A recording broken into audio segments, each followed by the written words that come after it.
On another island just a few weeks later, it was time for the Manx National and the regular Mintex versus Motor News competition of the Manx National Rally. Needless to say, it was the 1994 winner, Pete Doughty, who led the crews away. And although still running his Sapphire Cosworth, he was obviously hoping to repeat the success in 1995. Running at 2 was Chris Mellors, who was struggling from the start with dodgy brakes. He also suffered from that peculiar Escort Cosworth problem of not being able to get around hairpins on the handbrake. Mellors was upholding the honour of the Mintex brigade on this event, but with the back brakes locking up and doing all sorts of things to the car, it was all he could do to keep it on the road.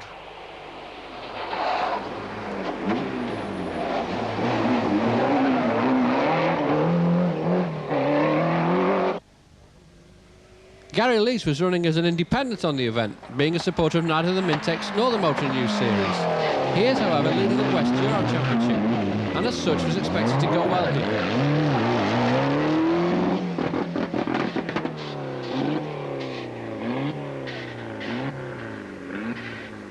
He could have done without these early problems though on his home event, which were caused when he couldn't get any gears. But once sorted, he was putting his local knowledge to good effect.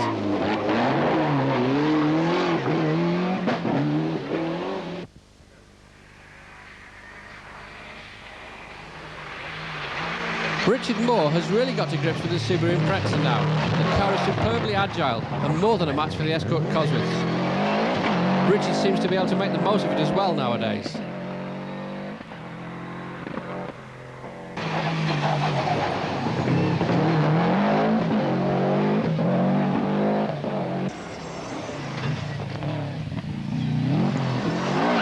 As for the rest of the field, they show that there is more than one way to take a hairpin.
Seated at 5 was the old Metro man, John Price, who was on the island to show his son how it should be done. Despite leading the Motor News Championship, Stephen was seated down at 10 and was determined to finish higher. Tony Davies was also out in his Metro, again seated quite a long way down at 19. Steve Smith was out again in his monster of a Lancia. But along with the majority of the field, he was having to give best to Mark Higgins, who was driving his Honda Civic VTEC as if there was no tomorrow. Which of course there wasn't on this rally, as it was only a one-day event.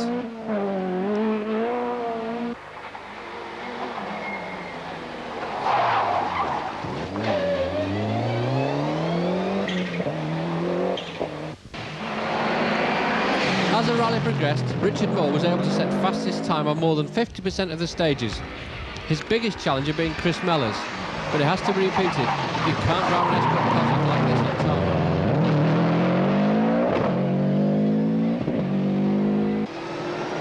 Murray Grierson was equally spectacular in his older legacy, although his unfamiliarity with the stages was slowing him down a little.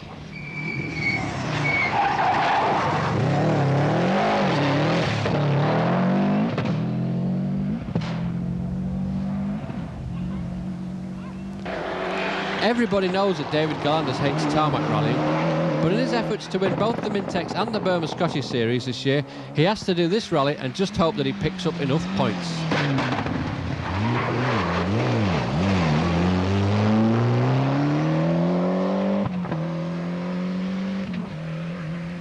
Stephen Price was doing rather better than his seeding suggested that he might. The fastest overall on Glasgow showed that he was really trying. Gary Leach was able to get on the pace as the rally progressed and set fastest time on round table before going out on Glasgow 2.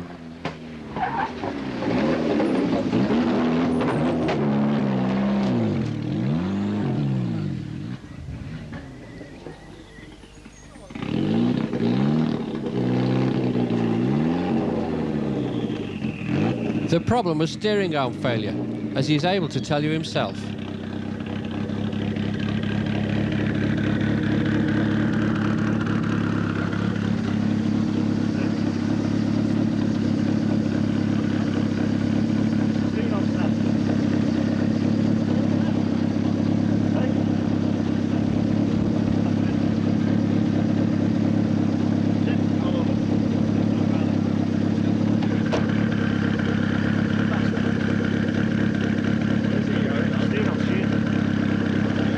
I wonder why he didn't switch the engine off.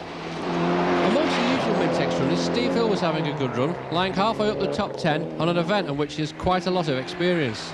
Alas, Smith and Jones, who were having a good run, were first to retire when they damaged the radiator while lying a strong 6. Brian Lyle was not having the best of events either. He lost 4th gear early on and was forced to take it easy, which kept him out of the top 10 until later in the day. Steve Puch was going well though in his group at Impreza and was leading the category. And Steve Smith was pushing as hard as he could in his Lancia.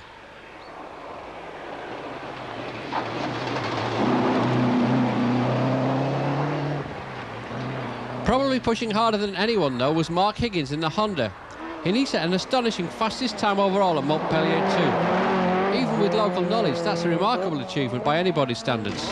Good, very impressed by it. I mean, the torque of the engine just allows you to keep pulling and pulling now, whereas before you'd have to maybe dip the clutch to get the car going. I was struggling a bit with brakes, because they're only standard Group N on us. Basically, the car is a bit lighter and has the bigger engine in, but there's no other modifications done to it, so we're quite happy with it at the moment.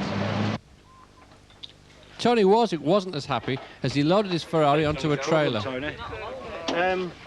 Slicks on a very narrow road.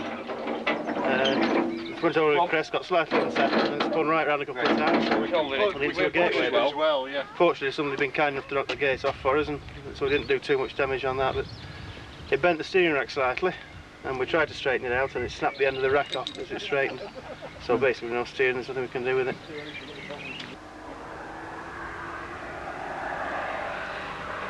Jeremy Easton's new S-Cut looked superb, but here it seems to be handling like a wet jelly. So had he had a few problems? Those are problems now.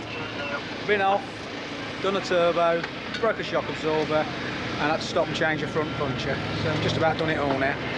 Just a few problems then. People do say that the Manx is a specialist event, which put simply means that the better you know the roads, the better you go. This is Formula 2 winner Pat Bettridge going past Bettridge Motors. Still, they put a chicane there so as to make it a little bit unfamiliar for him. Alistair has had a tough time this year, but at least he's got to the finish of the Manx in 14th overall. Following the early demise of Julian Reynolds, the Formula 2 category was open for Jeff Jones to take maximum advantage. But despite some spirited driving, or maybe because of it, he had a puncture, incurred a maximum and dropped to 4th. Of course, it doesn't matter how much you know the stages when you've got a puncture.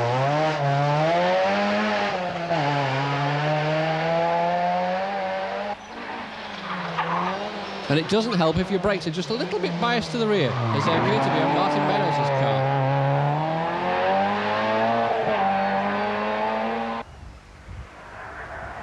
So at the end of a typically tough Manx, the positions went something like this.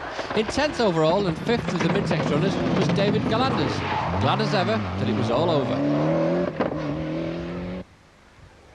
In 9th overall and 4th of the Ayers Motor News runners was Bob Fowden, despite a trip into and out of a field, through a gate which was unfortunately closed. Presumably it's the same one that Tony Warswick went through later. In 8th overall and 4th of the Mintex runners was Brian Lyle, who was one of the few people who could get an escort Cosworth sideways.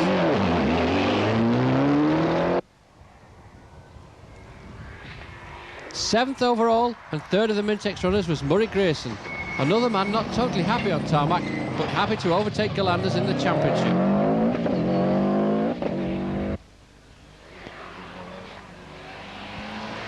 6th overall and 2nd of the Mintex runners was Steve Hill. His Mitsubishi Galant back on the pace after the disappointing Granite City outing. 5th overall, and in a class of his own, was Mark Higgins, with time to give a thumbs up on his own performance. It's no wonder that Mark has since decided to drive this car on the 2 tarmac rounds of the Mobil 1 British Championship. 4th overall and 3rd of the Motor News runners was Stephen Price, struggling along on only 5 cylinders for part of the day, but faring better than his dad, who went out with only a few stages to go. Most importantly for Stephen is that he retains his lead in the Motor News Championship. 3rd overall and the first Mintex runner, and now leader of the Mintex Championship, was Chris Mellors, which, considering his earlier brake problems, was a great performance. 2nd overall and 2nd of the Motor News runners, Pete Doughty just can't match the pace of Richard Moore at the moment, but after this performance he does at least share 2nd place in the championship with him. A fine and well-deserved victory went to Richard Moore.